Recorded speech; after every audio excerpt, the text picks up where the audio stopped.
Hi dear fans, friends and subscribers of Cricket Happenings. Welcome to this Cricket Happenings show today with your host Ram, talking to you from his studios, which is at home rather.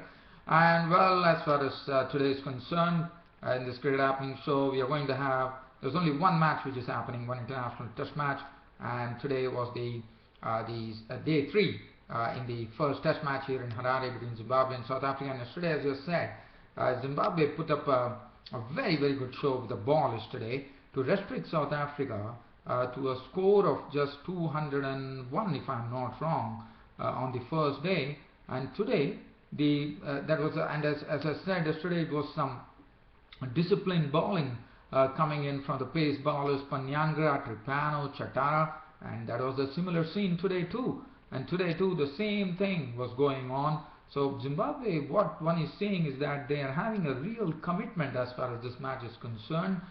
Even though South Africa were all out for 397, I thought Zimbabwean bowlers did a very good job. It could have very highly commendable, because South Africa with a strong batting lineup, replying to 256 would have probably put up 500 runs, but that was not the case.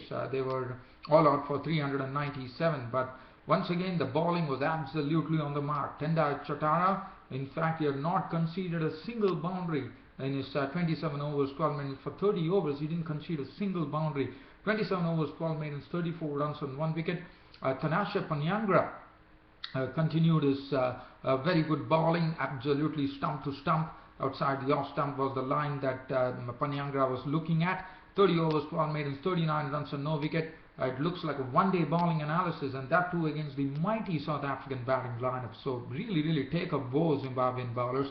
Tripano, his debut, 26 overs in was 265, and then Nyumbu was the hero. Now John Nyumbu, right-arm off-spinner, making his test debut, was impressive yesterday, and he was also a bowler who always looked like taking a wicket.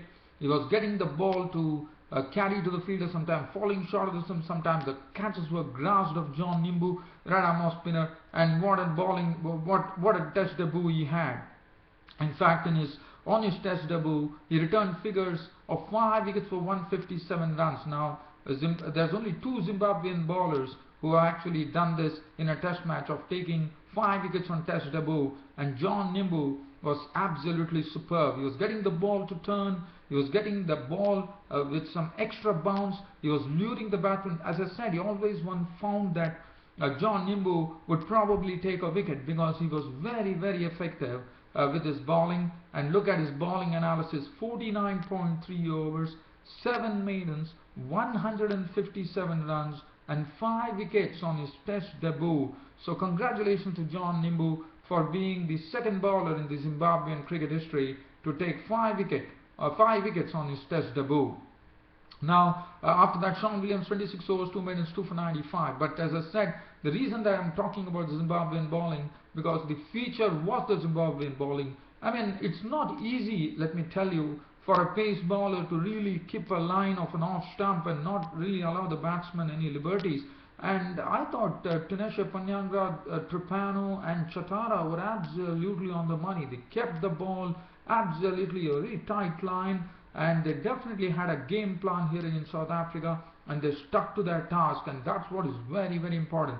Just talking about the game here, South Africa resuming their overnight score at the score of 201 for 4.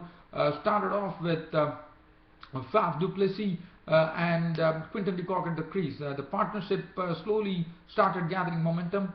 Du Plessis was kept really very quiet. He had to really depend on his opening, the other partner, Quinton de Kock, to actually get the runs. Quinton de Kock was also not really able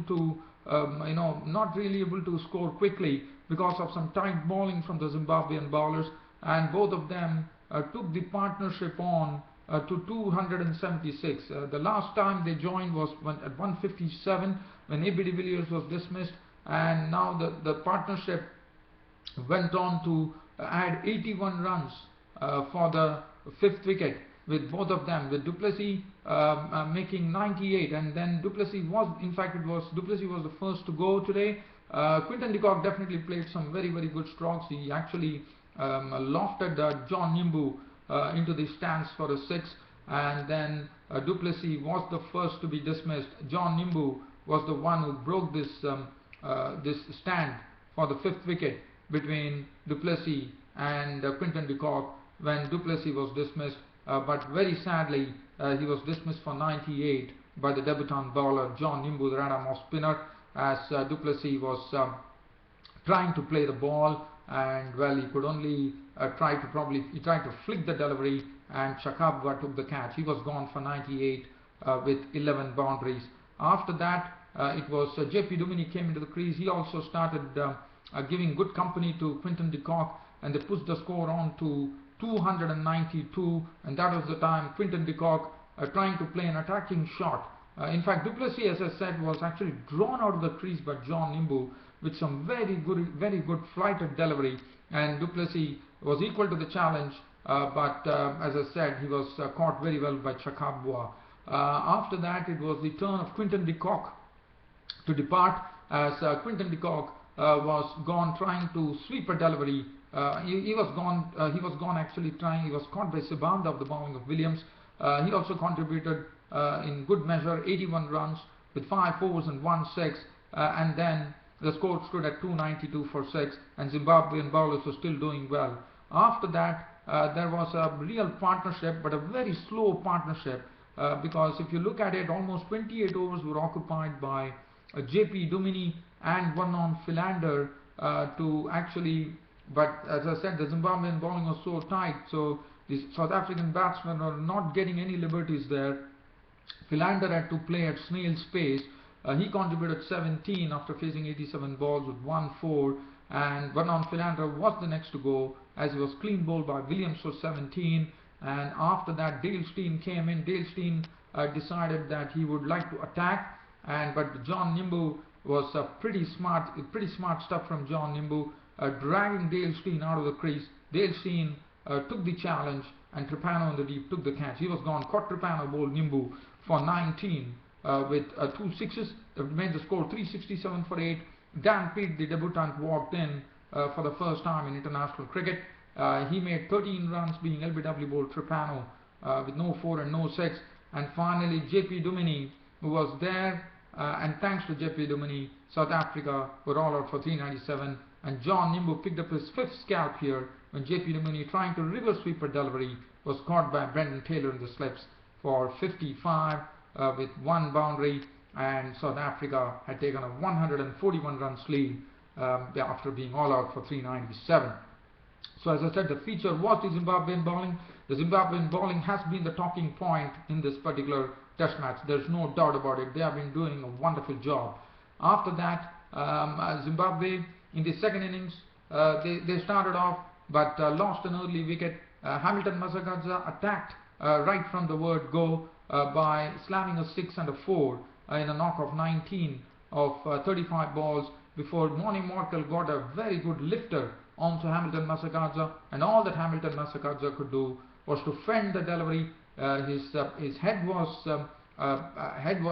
really, I would say, he was swaying away, and he didn't have both the hands onto the bat. One of the gloves was actually holding the handle, and the ball had actually taken the glove probably, and it was a dolly for A.B. de Villiers to catch, and he was gone for 19. And after that, it was left to Vusi Sibanda, the opener, to see them off towards close of play, being not out on 8 with 1 boundary. Trapano, Donald Trapano, was sent in as a night watchman, and he was not out on 1 after facing 19 balls. As you know, he did a wonderful job in the first innings of really blocking the deliveries, and that's what he precisely did.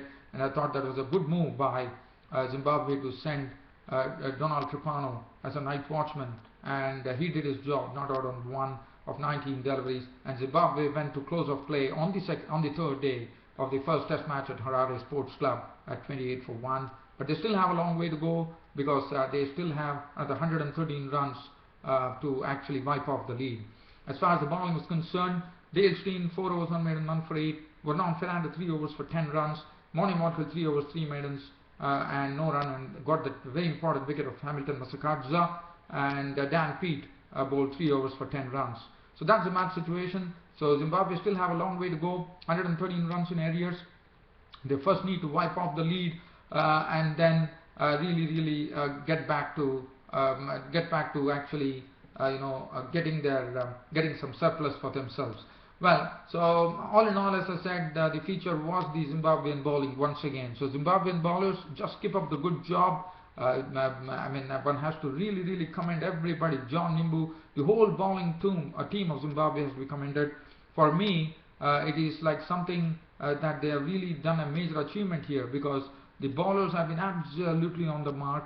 Tinashe Panyangra, Donald Tripano, the Test debutant, Tendai Chatara, John Nyumbu, the random offspinner, on his debut taking 5 wickets on his international debut.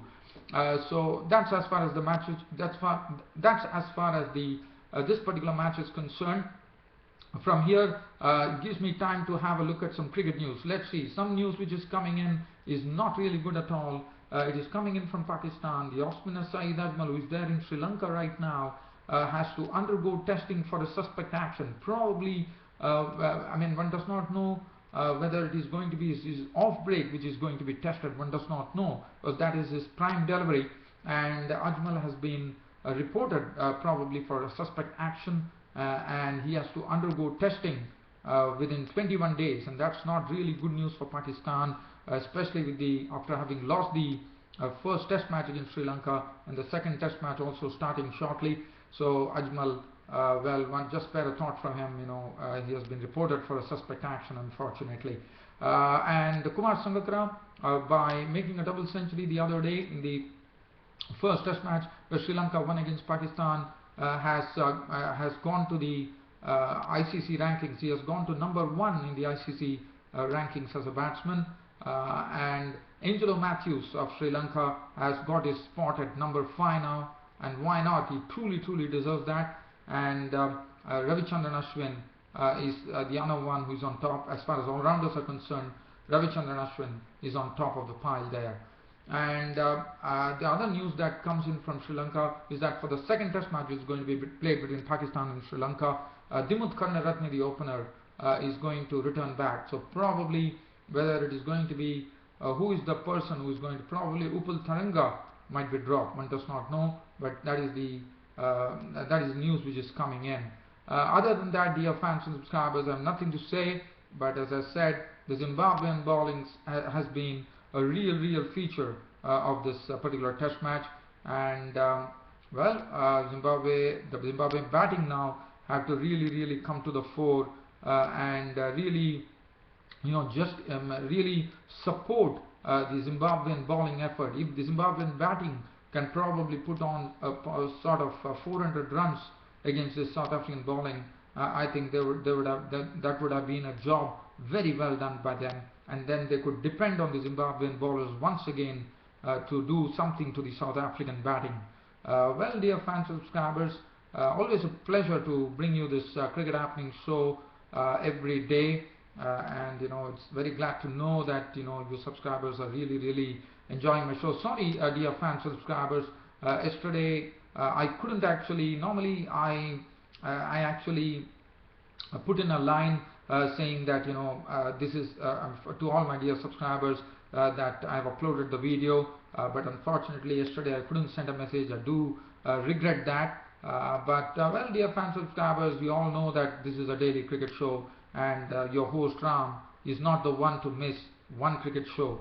So, well, as I said, your support has been tremendous, and that is the reason that I am always there with you, dear fans and subscribers, to dwell on the Cricket Happening show with you. Well, dear fans and subscribers, that really brings an end to this Cricket Happening show of mine. So tomorrow I'll be back with the 4 days play in the first test match between Zimbabwe and South Africa at Harare Sports Club. Until then, it's goodbye from your host Ram on this Cricket Happening show. Thank you.